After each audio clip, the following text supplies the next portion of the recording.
Where I noted it was as if it was something on Ngerengere catchment, but repeatedly you have been talking of Mazimbu, so I failed to understand the relationship. But my second question... Was it from Koba? Yes. Okay. I think so.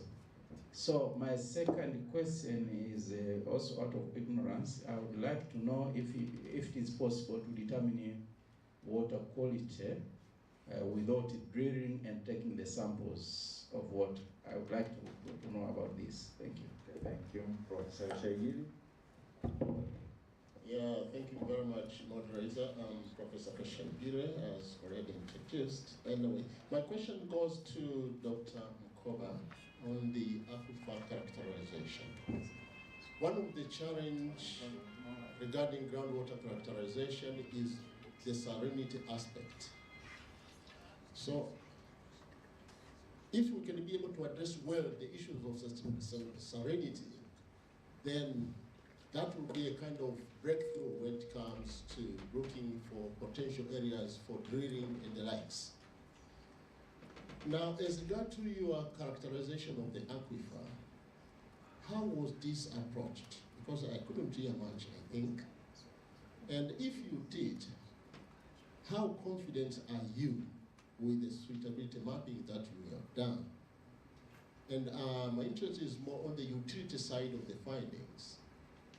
Now, can we say now that we have a tool that we can use elsewhere in the country to switch or to kind of locate the areas where we can do drilling with great confidence, and especially be able to say, there is no saline water here, it is fresh water. My other question goes to Rema. I was wondering about the utility aspect of your findings, because we can do a lot of exploratory, but then my interest is on the utility side of your findings. I could not really get it well because you worked on these heavy metals, but then at the end, what are you trying to advise, and what is the implication of this? What is the take, and how far can we go based on these findings? Thank you, moderator, and the presenters. Over to you. Okay. At the back there, Daniel, then at the back there. Okay. Please introduce yourself. Okay, I'm Daniel Sidori from the Department of Soil and Geological Sciences. My questions goes to the first presenter on heavy metals. I want to know from the methodology part of it. Number one, what was your sampling depth for soil sampling? Okay. Number two, what was your soil and plant sampling design? Was it random, systematic, or whatever? And number three, which plant parts did you sample? Shoots, leaves, roots, or whatever? And to my friend Nyemo, what is the transferability of your model or nature-based solution within and probably outside Tanzania? Thank you. Thank you. I'll take the last one. Thank you very much, moderator. My name is Richard Madegi, and I congratulate all the presenters for the good work. Mine, few of them, some of them may be related to the previous persons who have asked. First goes to Lema on heavy metals. I did not understand well about the problem of that research, talking about heavy metals, and he mentioned about yield or crop productivity. Was the study anchored to see heavy metals against plant productivity, or the study was anchored to see heavy metals against the quality of the product produced versus human health? That one is not mentioned. But also on the objectives of the study, also there's a problem telling us that you are determining the concentration of heavy metals, and then objective number 2, trends. I think trends is just analysis and a presentation of the data that does not worth being an objective. So maybe we'll clarify on that. And then another observation goes to the person who presented on the ground. What is it, Mkoba or Mkoka? Sorry for the name, I don't. Now that one, I have only a comment on the problem which was mentioned, and especially the statement that groundwater have not been explored scientifically in Tanzania. I think that statement is very strong but not true, because if you visit the literature, you find a lot of studies on groundwater that have been carried out in Tanzania. Professor Kashaigiri is here and is a prominent worker in that. Yesterday, my namesake Richard from London also presented the same on groundwater. Professor Maho is an eminent professor on hydrology. So this statement is over exaggeration. So maybe, as Professor Kashaigiri said, maybe you concentrate on a specific item of groundwater, as I said, salinity, for example. That could be the focus of the study, instead of saying groundwater have not been explored scientifically in Tanzania. That is cannot be true. And the other one is to Bosco. This is just a comment on the presentation, starting from the introduction. That introduction, the slides are too wordy, full of words like copy and paste from the Word document, and that is not very acceptable for the presenters. I think we need to adjust on that and make better presentations. Last one is to the person who presented on is this Chilagani, presenting on nature-based solutions. I'm ignorant of this. I was trying to follow up the presentation to identify which solutions are being talked about. Which are these nature-based solutions which Chilagani is talking about? And then I found it is just models. That is what I got as a lay person. I just got names, models, and nature-based scenarios, and then counterfactual scenarios, and then acts and policies. Then in the end, recommendation is adopt nature-based solutions, but in Mbarali. But if I go in Mbarali, really, with this information, tell you, okay, please adopt nature-based solutions. Which ones? I did not get maybe clarification on that. Thank you very much. Thank you, Dr. Madege. And if I continue to take questions, then I'll take them throughout the day, okay? So I only allow one, okay? Okay, thank you. Proches from the School of Engineering and Technology. My question goes to Lema. Actually, it has been covered almost 70% because it's the one who has been bombarded more. It is about the source of the heavy metal.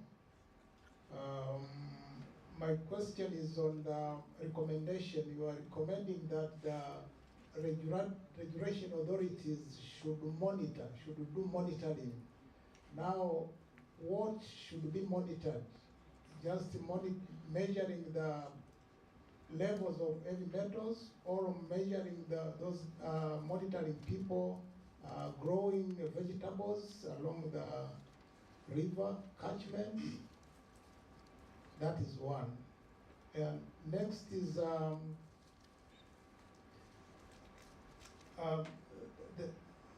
there is an issue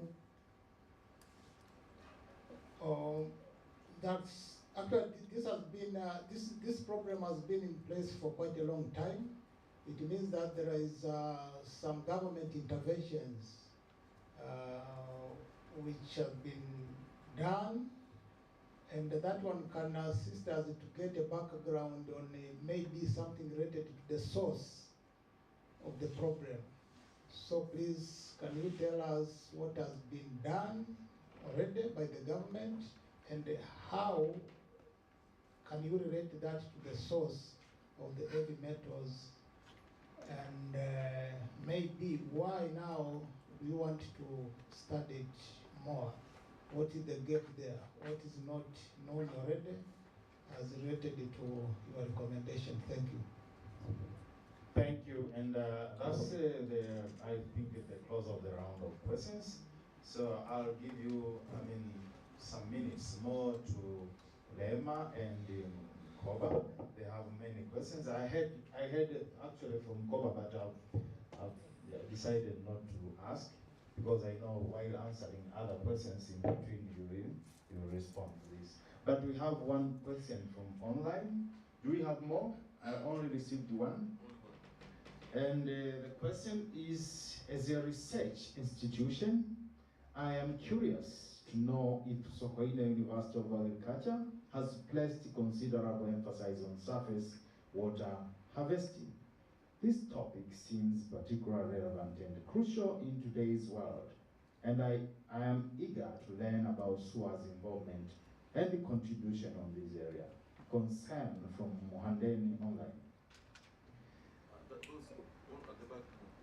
Not at the back, okay. So, okay, I think this is a general question and it comes directly to my department and I can respond to it. As SUA, we really give emphasis on rainwater harvesting, and maybe we have not done quite enough, but we have done our part. We have 2 dams. When I say dam, it means embankments. One smaller one at just beyond Crop Museum, and one a bit medium dam beyond the Botanical Garden. If you visit there, you will see a dam which has been constructed like 10 years ago now. And in our model farms now, we have a lot of ponds being excavated there just to harvest rainwater. We don't have bigger sites to store for storage. This is what we can do for now. But I guess maybe with the HEAT funding, we can have maybe more expansion and construct bigger dams than the one which I can. So we take this seriously. It's part of our curriculum. All our engineers who graduate from SUA, they have enough dose of rainwater harvesting, dam design and construction, and as you know, irrigation and water supply. So I start with the Koba. I think you can use at least 6 minutes to respond please briefly, okay? Yeah, thank you very much. I have several questions, but some are related. I'll restrict time. Some are related and therefore can be answered together. I start with a good question from Professor Maho on the types of the aquifer. Yes, we have 3 major types of aquifers. These are confined aquifer, unconfined aquifer, and leaky aquifer. And confined aquifers are supported by aquicludes. These are materials that cannot allow penetration of water to the aquifer formation. And confined aquifer, the top layer is the water table. Therefore, it is loose. Water can move freely from the surface to the aquifer. And we have the leaky aquifer, where we have interaction of water from other layers to the aquifer. For this study, as indicated clearly using the models we generated, the 2D models and the 1D models, it is clear that we have key 3 layers, with the intermediate layer represented by low resistivity relative to the uppermost layer and the bottom layer. But the uppermost layer is slightly thin, indicating that water is just close to the surface to about 40 to 50 meters. And according to the developed groundwater potential index map, it is clearly shown that the potential areas are close to Ngerengere River, indicating that they are charged directly by Ngerengere River. And geologically, there are alluvial sediments which are potential for groundwater. For that case, most of the aquifers we have identified are unconfined aquifers. However, they are deep aquifer. We can have the aquifers up to 200 meters. But because it is the metamorphic zone, in some cases you can have thin layers which can act as aquitard in some places.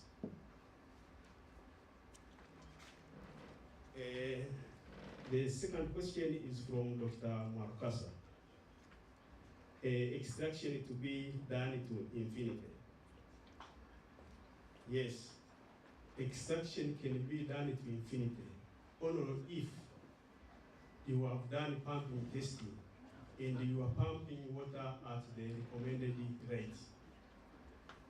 That's only can be done to infinity. Remember, groundwater source is the renewable source. So if you done at the optimum rate, then you can pump the water up to infinity. There is no problem.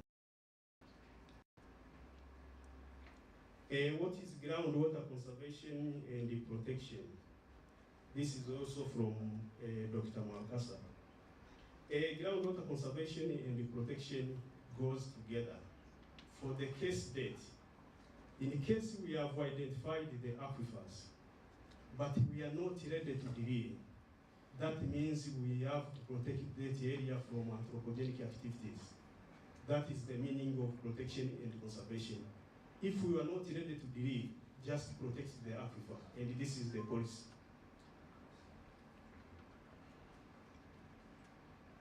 The other question is on relationship between Ngerengere catchment and Mazimbu.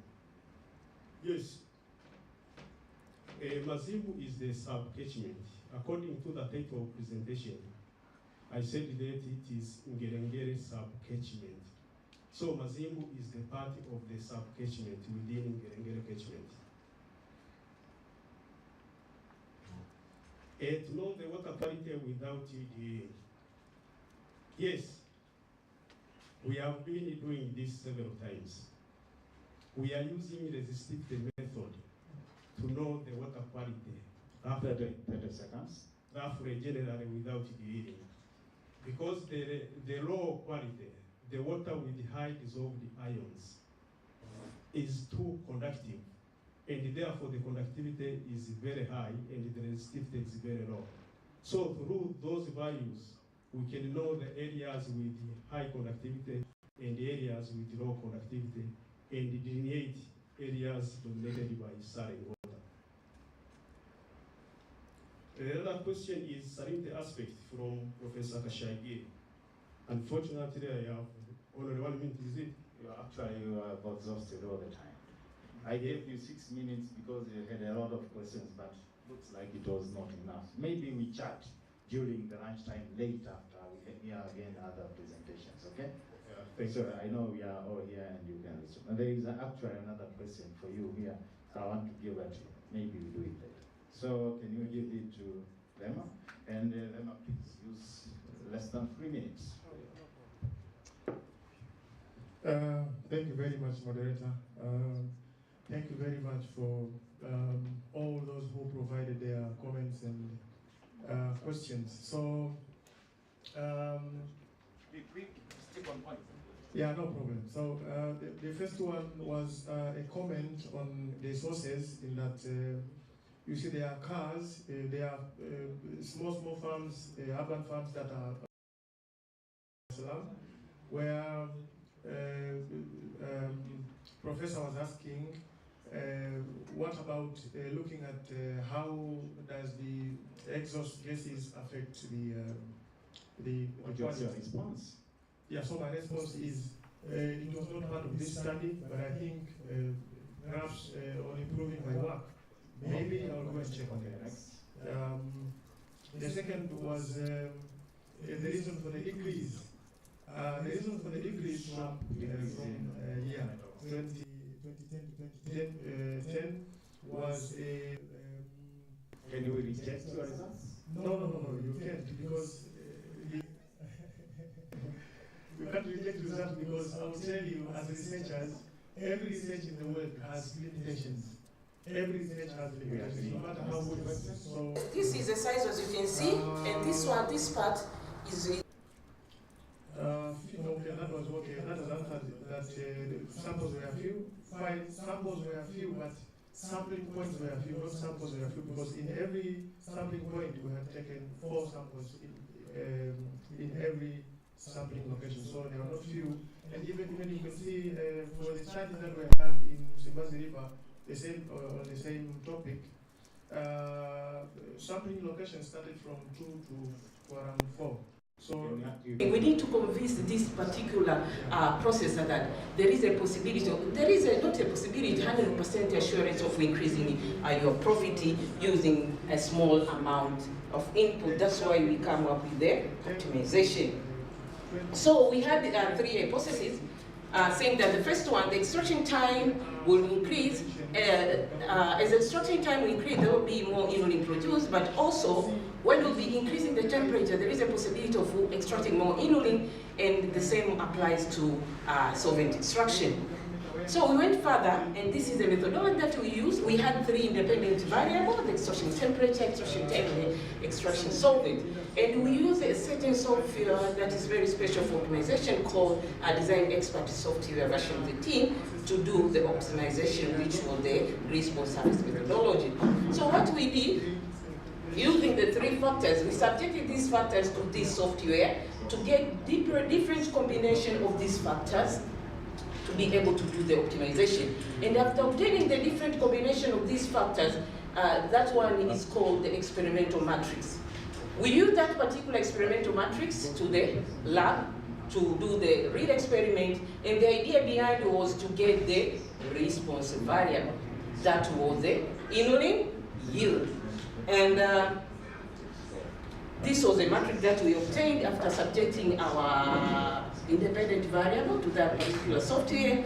And later on, we got this, when we conducted the laboratory experiment, we got these values of y. So I want to take you back again. So after obtaining the y of the response variable, we subjected again the combination with the x's with the y to be able to generate the model that will be navigated at industrial level. Because our future perspective, because for the Swaris, we're gonna end up with optimization, but we have another project that will take care of the scaling up and commercialization, because we want to take this product to the market. Okay? So what are our results?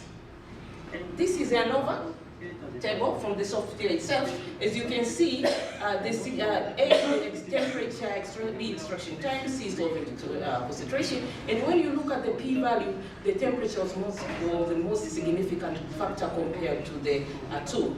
And we also went further to look on the interactive effect, and you can see for the interactive effect we didn't have, but the same applies to the quadratic effect where we didn't see any significant effect.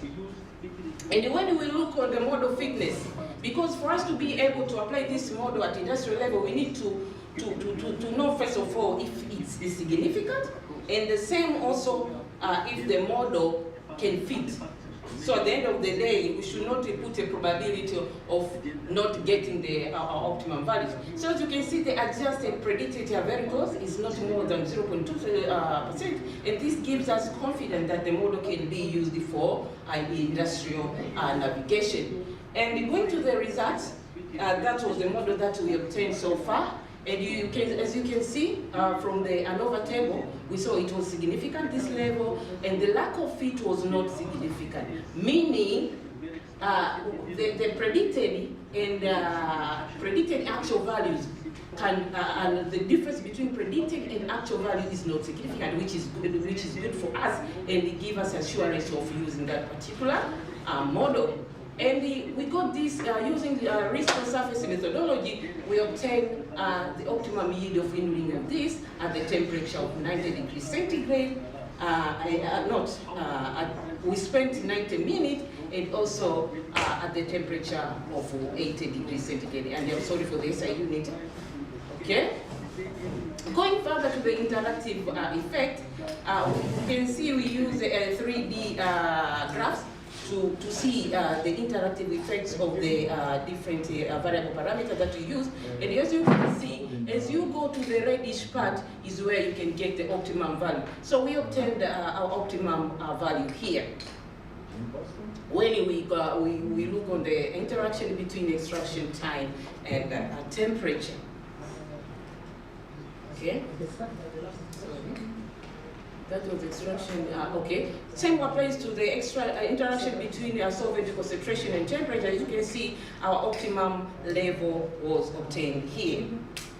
So going to the conclusion and recommendation, we have managed to obtain the optimum value or optimum yield for inulin extraction from the sizo waste, but and this can result to the reduction of the production cost. No, we are not going blindly, but rather we know the figures that we can apply at industrial level. And due to that also, there is a possibility of obtaining higher inulin yield. And we are looking forward, as I said earlier, to do the scale up and to the commercialization. So after obtaining this model, we are going to validate it, and we're going to pilot it and later do the scaling up, and we'll go to the market. And there is a process between where we are going to do the quality evaluation and certify our product by TBS. Thank you very much. And that's the end of my presentation. Thank you very much. Thank you very much, madam. Now, may I kindly invite my brother Luseko. Welcome. Thank you.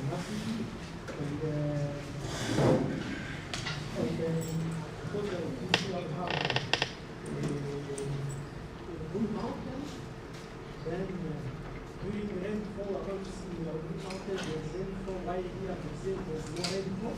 Then from there, if we are in the mountain area, this is start about to have more erosion caused by that physical parameters of sound and the physical element. Then to try to make this model, this area is possible.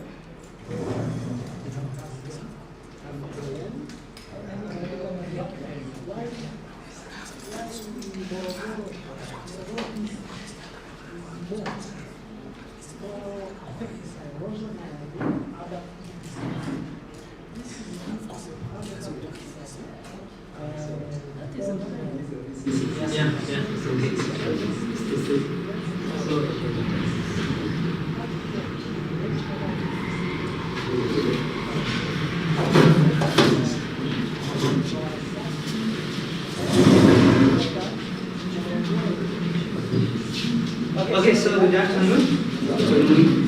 So my presentation is on assessment of the morphological characteristics of maize land races for their potential for use in maize improvement in Tanzania. And myself, Dr. Kilas, Dr. Matege, and the one doing this research. It is an ongoing research, so I'm going to present the preliminary findings that we have. So my outline is going to be the introduction, overview of the problem, research objectives, materials and methods, results and discussion, and then conclusion and recommendation.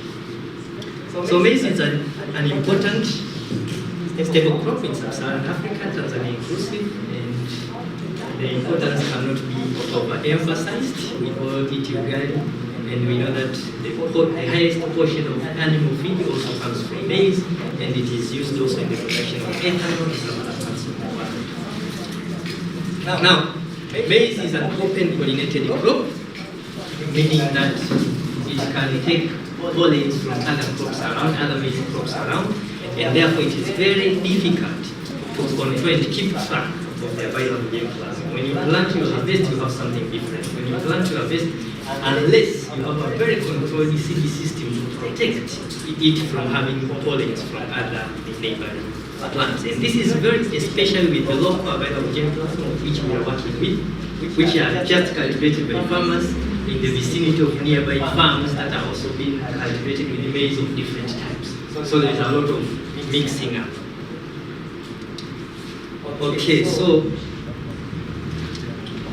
maize production is constrained by many biotic and abiotic factors, and especially as of now with climate change, we have outbreak of pests and some diseases that are threatening production of maize. And being an important step in food security crop, it is at stake when we have these constraints coming.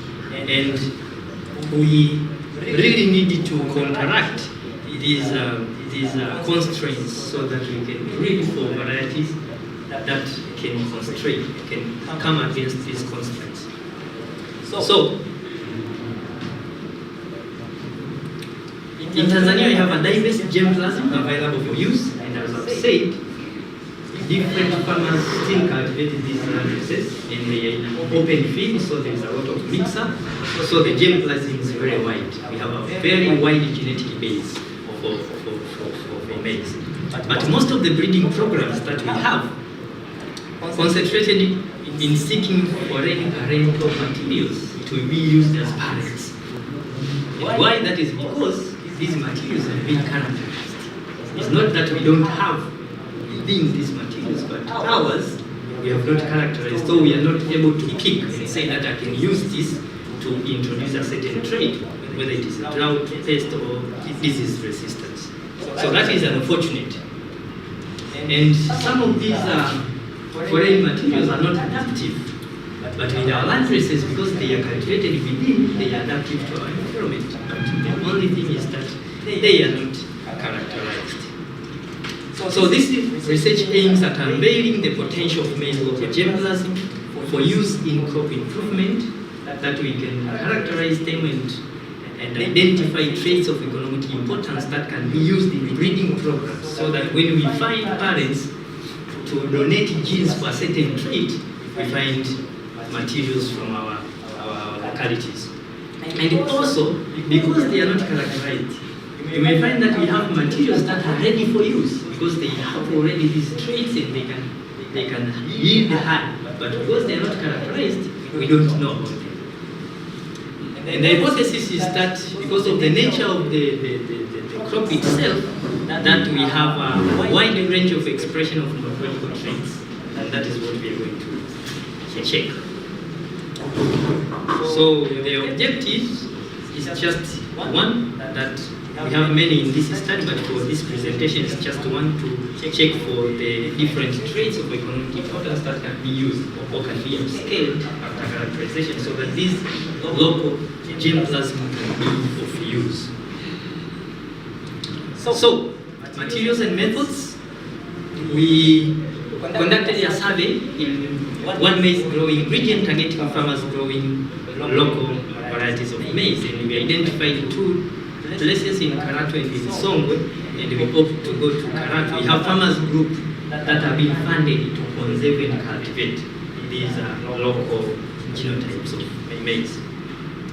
And we did appraisal and collection of these landraces, and we also consulted the National Plant Genetic Resource Center in Arusha to have some other repositories of the germplasm that they have for maize. So we had, in one setting we had, because it is a mix of seeds, we had to do 2 settings. In one setting we had 64 local genotypes. Just by looking, you will see that it is a mixture, so we needed to sort.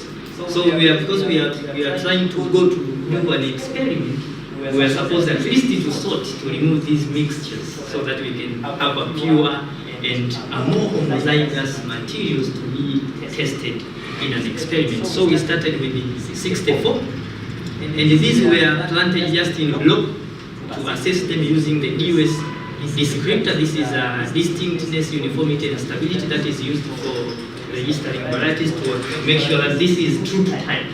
So we used that to check and to sort out the repetitions and the mixtures. That was just to increase the levels of homogeneity within the treatment, so that we can take the materials to the experiment. Now, in the experiment now we are able to identify 13.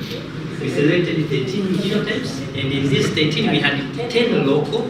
These are the land races, and we had 3 improved and 3 improved, being 2 being hybrid and 1 being OPV. So these ones are improved varieties, and we had 10 being local from a selection of the out of 64